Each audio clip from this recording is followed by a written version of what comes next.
마가복음 세 번째 시간입니다. 오늘의 제목은 회개하고 복음을 믿어라. 마가복음 1장 9절에서 15절 말씀을 중심으로 살펴봅니다. 먼저 성경 본문을 읽겠습니다.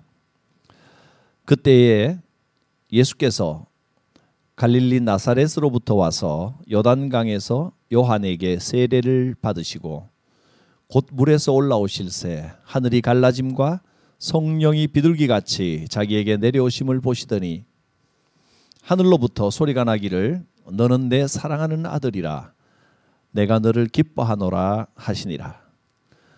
성령이 곧 예수를 광야로 몰아내신지라. 광야에서 40일을 계시면서 사탄에게 시험을 받으시며 들짐승과 함께 계시니 천사들이 수종 들더라. 요한이 잡힌 후 예수께서 갈릴리에 오셔서 하나님의 복음을 전파하여 이르시되 때가 찼고 하나님의 나라가 가까이 왔으니 회개하고 복음을 믿어라 하시더라. 아멘. 한 장 넘겨서 6페이지를 보겠습니다. 본문 살피기입니다. 예수께서 요한에게 세례를 받으신 후 광야에서 시험을 이기시고 하나님의 나라를 선포하시며 복음을 전하시는 공생애를 시작하십니다. 이것이 이제 본문의 내용이었습니다. 예수님께서 세례 요한에게 세례를 받으셨습니다. 죄 없으신 예수님이 세례를 받으셨습니다. 세례의 의미는 죄를 사하고 새롭게 태어났다는 표인데 왜 예수님께서 세례를 받으셨을까요? 자, 책에 보시면 세례를 받으심 그 다음에 설명이 나와 있습니다. 예수님께서 세례 요한에게 세례를 받으신 것은 죄가 있으셔서 회개의 세례를 받으신 것이 아니라 세례를 통해 예수님께 성령이 임하심으로 하나님의 아들이심을 분명하게 나타내시기 위해서입니다. 그래서 예수님 세례 받으실 때 성령이 비둘기같이 임하시고 비둘기가 내려온 게 아니라 비둘기가 살짝 내려앉는 모습처럼 성령이 그렇게 살포시 내려오셨다는 의미입니다.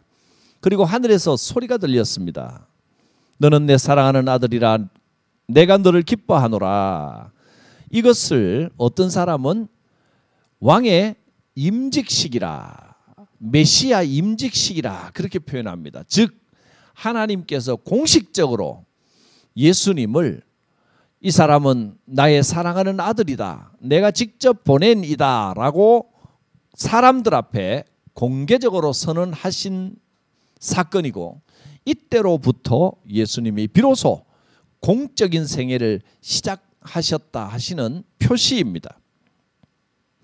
계속 읽어보겠습니다. 그러므로 우리가 받는 세례는 예수님께서 나의 죄를 용서해 주신 그리스도이심을 믿음으로 고백할 때 받아야 합니다. 이때 비로소 세례는 모든 사람들 앞에서 구원받은 그리스도인이라는 영적 신분을 공포하는 중요한 예식이 됩니다.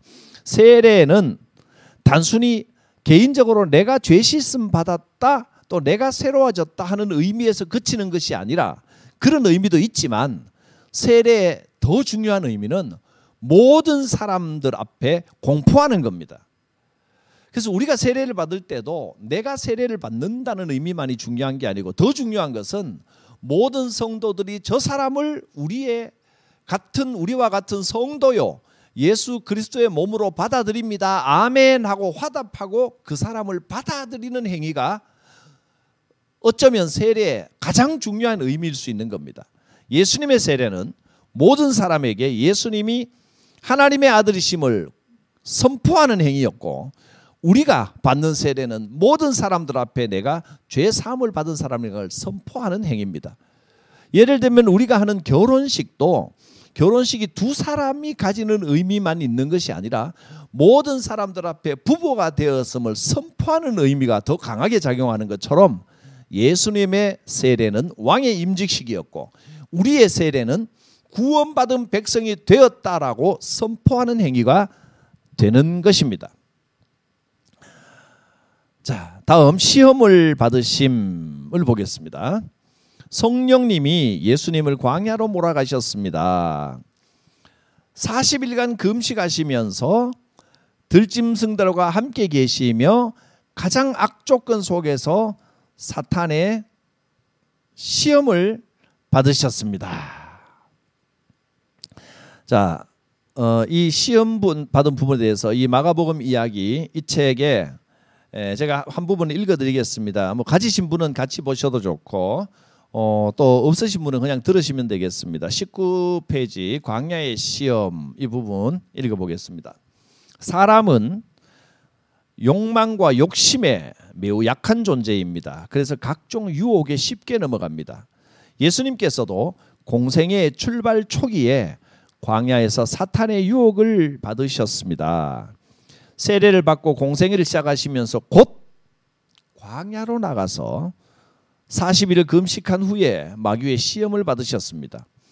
예수님께서 복음의 역사를 시작하시는 바로 이 시점에서 가장 먼저 통과해야 했던 과제는 육신의 극한 상황 속에서도 사탄의 유혹과 시험을 물리치고 승리하는 것이었습니다.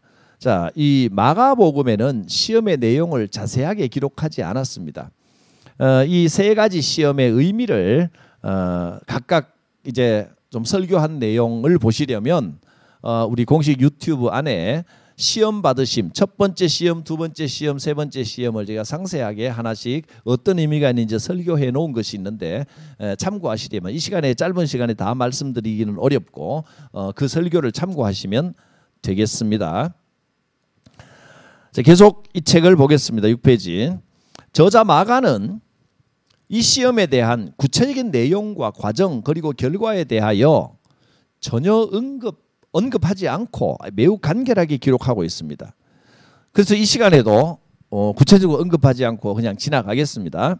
성도의 신앙생활이 성령의 이끌림을 받아 살아가지만 여전히 사탄의 시험에 노출되어 있다는 그 사실만을 강조합니다. 여러분, 우리는 구원받은 성도이지만 여전히 사탄의 유혹에 노출되어 있습니다. 계속 봅니다. 광야와 같이 열악한 환경에 놓일 수 있습니다. 그러나 중요한 것은 천사들이 예수를 수종들었다는 표현처럼 하나님께서는 끊임없이 우리를 도우시는 좋으신 아버지이십니다. 여러분, 광야 같은 시험이 있지만 이 광야 같은 인생에서도 우리를 도우시는 하나님께서 함께 하신다는 것을 잊지 마시기를 바랍니다.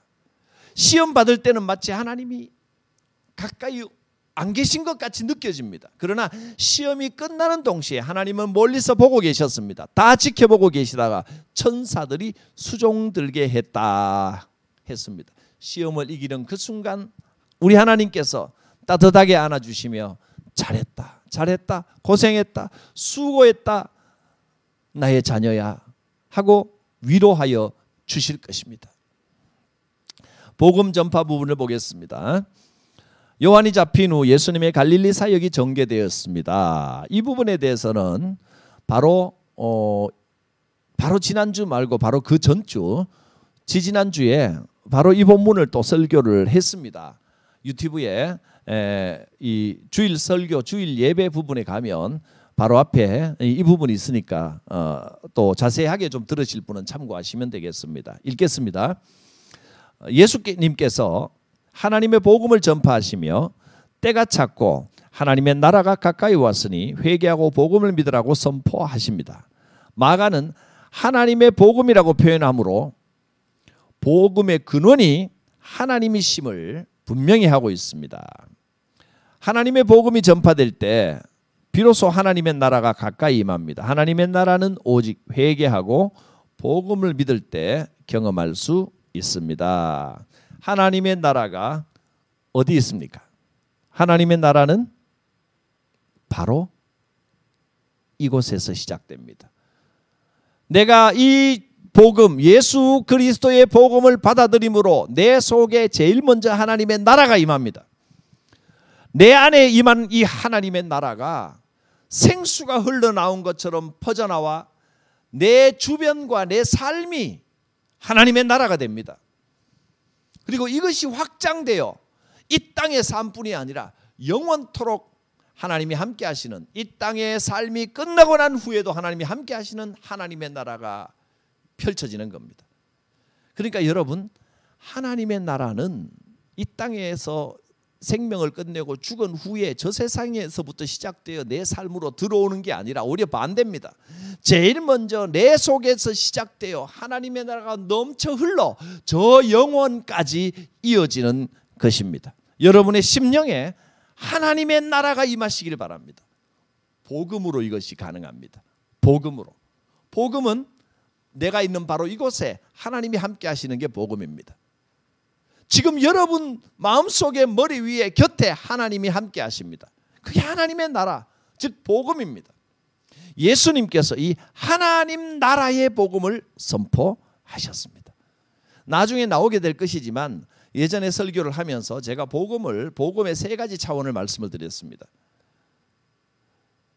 이 설교들도 역시 주일 예배 안에 설교에 들어 있습니다. 첫째는 예수님이 선포하신 하나님 나라의 복음, 그 다음에 바울이 선포한 구속의 복음입니다. 예수님으로 인하여 우리가 구원을 받는다. 이것도 하나의 복음의 차원이고, 세 번째는 십자가 복음, 갈라디아서 2장 20절. 예수님과 함께 내가 죽는 것이 십자가입니다. 내가 죽는 게 십자가입니다. 십자가 복음입니다. 예수님께서는 하나님의 나라 복음을 선포하셨습니다. 예수 그리스도를 믿는 순간 너희 마음에, 너희 인생에 하나님 나라가 임한다. 하나님 나라를 살게 되는 겁니다. 우리가 살아가는 중에 이 광야의 시험과 같은 마귀의 유혹과 시험이 있을 것입니다. 그때도 하나님이 함께 하십니다. 하나님 나라를 소유하고 능히 이길 수 있습니다. 적용하기를 읽겠습니다. 신앙생활 중에 시험과 유혹을 겪을 때 하나님께서 어떻게 도와주셨습니까? 반드시 하나님이 도우십니다. 한번 생각해 보시기 바랍니다. 하나님이 여러분을 어떻게 도우셨습니까? 물질과 명예와 권력의 유혹 앞에서 진정한 승자가 되려면 어떻게 해야 되겠습니까? 어떻게 해야 되겠습니까? 우리 안에 이 복음을 분명히 아는 겁니다. 하나님의 나라를 소유한 사람은 어떤 시험과 유혹과 고난도 능히 이겨내게 됩니다. 지금 어렵고 답답한 상황이 계속되고 있습니다. 그러나 하나님 나라는 바로 여러분 속에 있음을 믿습니다. 우리가 함께 모이지 못하지만 우리 안에 있는 하나님의 나라가 역사하여 주시기를 바랍니다. 기도합니다. 거룩하신 하나님, 우리 안에 하나님의 나라를 시작하셨음을 감사합니다. 이제 예수님께서 본격적으로 복음을 선포하시면서 하나님 나라가 가까이 왔다, 때가 찼다 선언하심을 들었습니다. 우리 안에 하나님의 나라를 소유하고 우리 인생에 하나님의 나라를 살아가게 하여 주옵소서. 이 복음의 역사를 체험하는 삶이 되게 하옵소서. 예수님 세례를 받으시고 광야의 시험을 받으시고 승리하신 것처럼 우리도 만방에 구원받은 그리스도인임을 선포하며 어떤 시험 속에서도 말씀으로 승리한 삶이 되게 하옵소서. 예수님 이름으로 기도드립니다. 아멘.